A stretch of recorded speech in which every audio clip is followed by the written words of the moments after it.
Morning students, welcome to online class.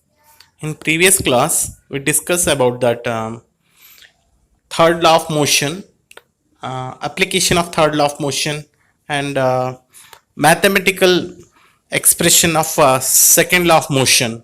So today we discuss about that uh, law of conservation of momentum.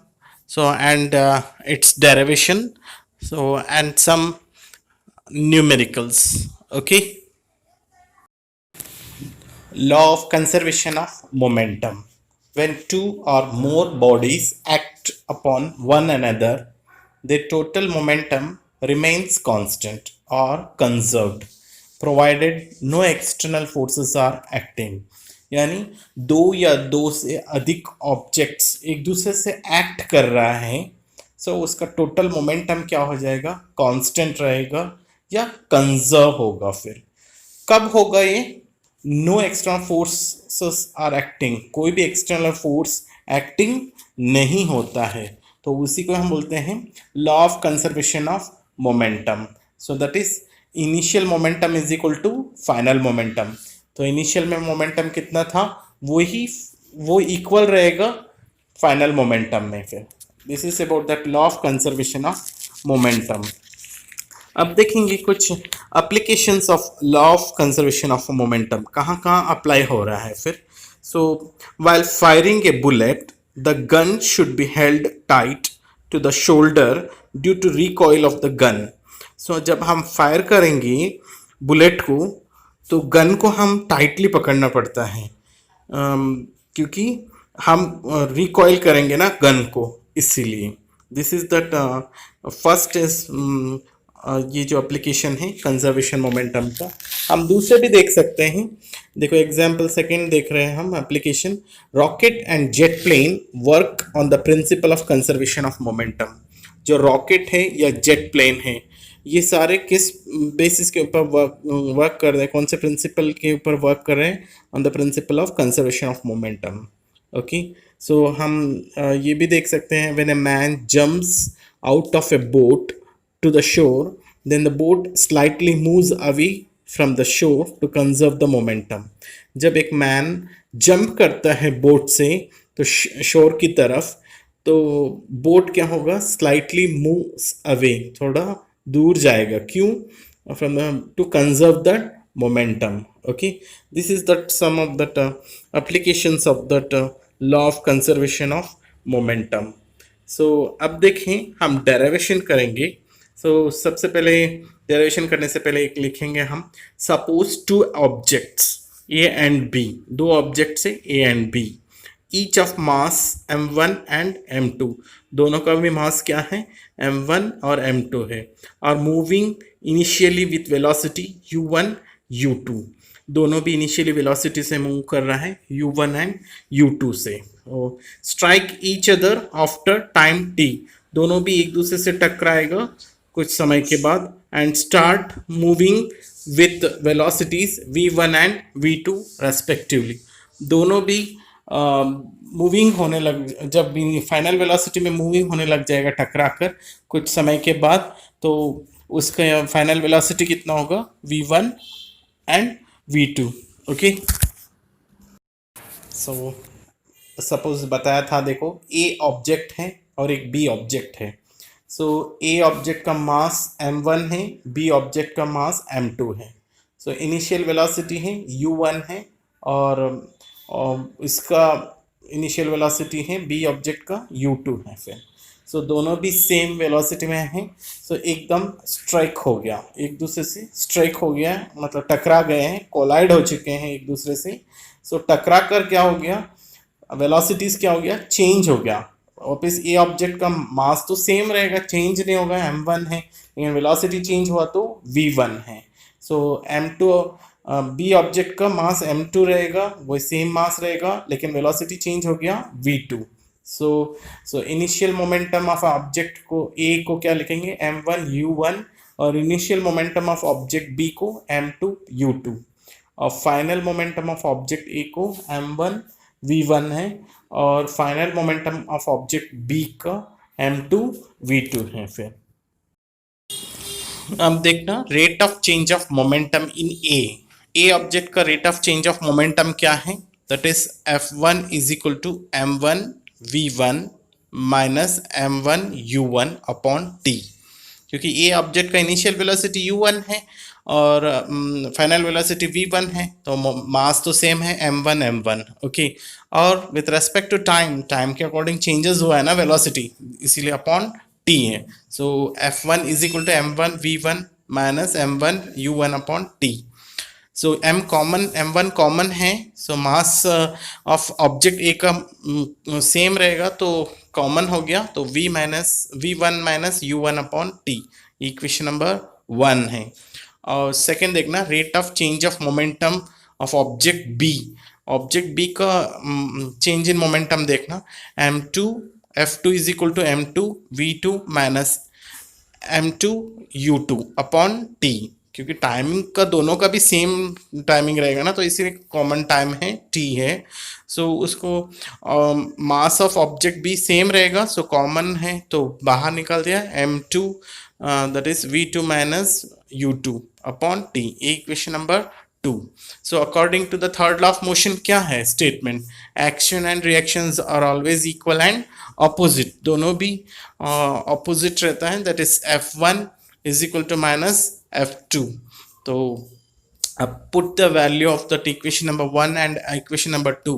सो आपको equation number F1 का क्या है, that is m1 bracket v1 minus u1 upon t, that is equal to m2 v2 minus u2 upon t. So हम equation number 1 और 2 से लिया है, so T cancel हो गया है, सो बचा जो क्या है मल्टीप्लीकेशन करेंगे तो m1 v1 minus m1 u1 that is equal to, minus लेंगे क्योंकि अपोजिट रिएक्शन है तो माइनस है, minus m2 v2 plus m2 u2 multiply करेंगे तो उसको हम इनिशियल वेलोसिटी को एक तरफ रखेंगे, फाइनल वेलोसिटी को एक तरफ रखेंगे, तो m1 u1 plus m2 u2 हो जाएगा, that is equal to m1 v1 plus m2 v2। तो फाइनली क्या मिला, that's initial momentum is equal to final momentum. So ये फॉर्मूला इंपॉर्टेंट है, जो m1 u1 plus m2 u2 that is a before collision है, so m1 v1 plus m2 v2 ये after collision है।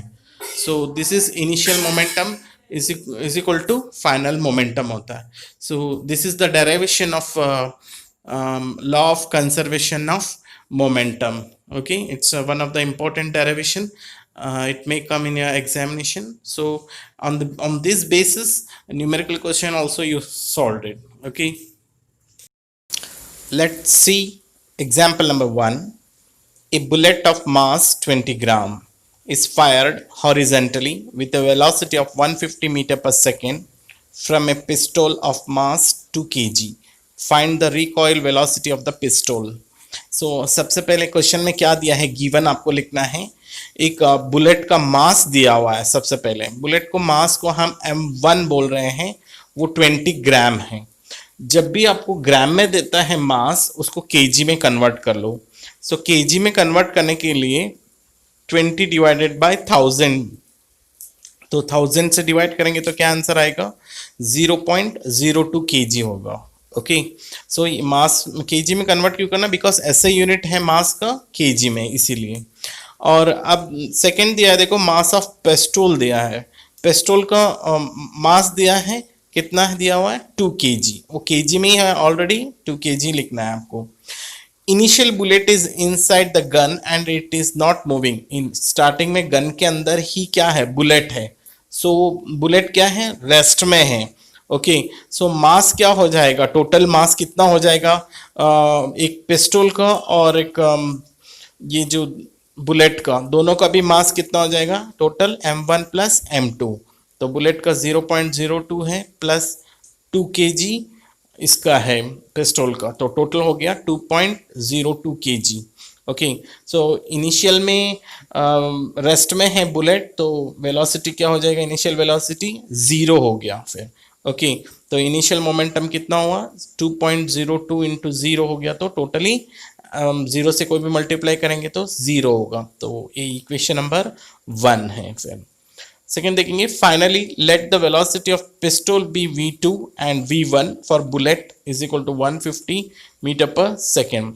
सो bullet का speed दिया हुआ है, कितना स्पीड में जा रहा है वेलोसिटी, दैट इज 150 मीटर पर सेकेंड में जा रहा है। तो फाइनल मोमेंटम का फॉर्मूला क्या है, m1 v1 plus m2 v2। तो m1 दिया हुआ है ऑलरेडी कितना 0.02 इंटू v1 दिया हुआ है वेलोसिटी ऑफ बुलेट को, दैट इज 150 मीटर पर सेकेंड, प्लस 2 दिया है मास ऑफ पिस्टल का, लेकिन स्पीड नहीं दिया, बैक रिकॉइल कितना हुआ ये नहीं दिया हुआ है फिर, इसीलिए हम v2 लिखेंगे उसको। तो इक्वेशन नंबर 2। सो अब हमें पता है कि law of conservation of momentum क्या है, final momentum is equal to initial momentum, या initial momentum is equal to final momentum. तो इनिशियल मोमेंटम देखो इक्वेशन नंबर 1 में क्या है, जीरो है, तो जीरो लिख दिया, is equal to final momentum देखना 0.02 इंटू 150 प्लस 2v2 है। सो हमने पॉइंट रिमूव करा तो नीचे 100 आ गया फिर। सो उसको कैलकुलेट करेंगे एलसीएम लेके, तो फाइनली क्या आंसर आएगा, 3 plus 2v2 is equal to 0। So हम अब ट्रांसफर करेंगे 3 को इज इक्वल टू के उस तरफ, तो +3 है तो क्या हो जाएगा, -3 हो जाएगा, 2v2 इज इक्वल टू -3 हो गया। सो v2 है इज इक्वल टू -3/2 होगा, क्योंकि मल्टीप्लाई में है जो डिवाइड में जाएगा, तो इसीलिए -3/2 होगा। सो 3/2 को डिवाइड करेंगे तो -1.5 मीटर पर सेकेंड। v2 क्या फाइंड आउट किया हमने, velocity of the pistol, okay, recoil velocity of the pistol को हमने फाइंड आउट किया है v2। सो ये नेगेटिव साइन क्या शो कर रहा है, नेगेटिव साइन वही बता रहे हैं कि gun recoils in the direction opposite to the of the bullet. So bullet देखो आगे जा रहे हैं हॉरिजेंटली, सो जैसे ही ट्रिगर दबाया बुलेट आगे जा रहा है, सो बैक साइड आएगा पिस्टल, तो ये रिकॉइल हो रहा है जो फिर, this is the speed of pistol, okay, recoil that is -1.5 meter per second. Let's see one more example, example number 2। देखो, 2 hockey players, A of mass 50 kg is moving with a velocity of 4 meter per second, and another one, B, belonging to opposite team with mass 60 kg is moving with 3 meter per second, get entangled while chasing and fall down. Find the velocity with which they fall down and in which direction. So दो team opposite team खेल रहे हैं hockey में, so ए team का जो player है उसका मास है एक पर्सन 50 kg है, और कितना वेलोसिटी में जा रहा है, 4 मीटर पर सेकेंड वेलोसिटी में जा रहा है, और बी टीम में और एक है पर्सन उसका मास है 60 kg है, वो स्पीड में जा रहा है जो कितना 3 मीटर पर सेकेंड। सो एक दूसरे से टकरा गए, चेज हो गया, दोनों भी गिर गए हैं फिर, और वो उसमें गिरा जो वेलोसिटी पता करना है और उसकी कौन से डायरेक्शन में थे फिर ये बताना है फिर। ओके, क्वेश्चंस में सबसे पहले हम देखेंगे गिवन क्या है, मास ऑफ ए वाला का मास कितना है 50 kg, ऑलरेडी kg में दिया है तो हम कुछ भी चेंज नहीं करेंगे, और इनिशियल वेलोसिटी कितना है ua, तो वो जा रहा है जो कितना स्पीड में जा रहा है इनिशियल वेलोसिटी में ऑलरेडी 4 मीटर पर सेकेंड, और दूसरा पर्सन देखना अपोजिट टीम वाला mb, उसका मास कितना है mb, सो 60 kg है, ये भी kg में है, कोई चेंजेस नहीं होगा, और इसका इनिशियल वेलोसिटी कितना है ub, दैट इज 3 मीटर पर सेकेंड।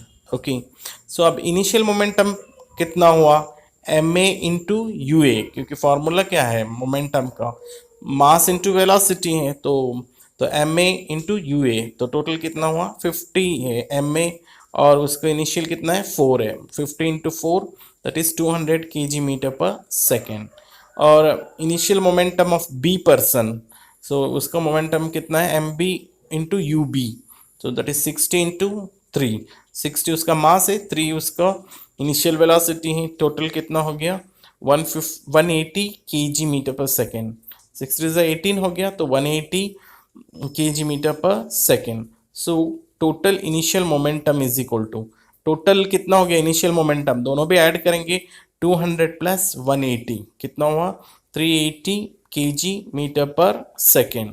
ओके, वो इक्वेशन नंबर 1. और फाइनल मोमेंटम देखना, M A plus M B bracket के अंदर और v बाहर आ जाएगा, क्योंकि वेलोसिटी हमें फाइंड आउट करना है, दोनों का भी वेलोसिटी टकराने के बाद सेम होगा. सो एम ए कितना है, 1 दैट इज 50 है, एम बी 60 है और ब्रैकेट v है. सो दोनों टोटल करेंगे तो कितना हुआ, 110 v. So equation number 2, according to the law of conservation of momentum, तो क्या होगा, that is 380, that is final momentum is equal to initial momentum, या initial momentum is equal to final momentum, that is 380 is equal to 110 v. तो v कितना हो गया, 380 divided by 110, तो answer कितना आया, 3.454 मीटर पर सेकेंड. सो ये था फाइनल वेलोसिटी टकराने के बाद फिर. ओके, सो दोनों भी फाइनल वेलोसिटी फाइंड आउट करें बोलो तो इस तरह से फाइंड आउट करना पड़ेगा आपको. This is about that numerical based on law of conservation of momentum.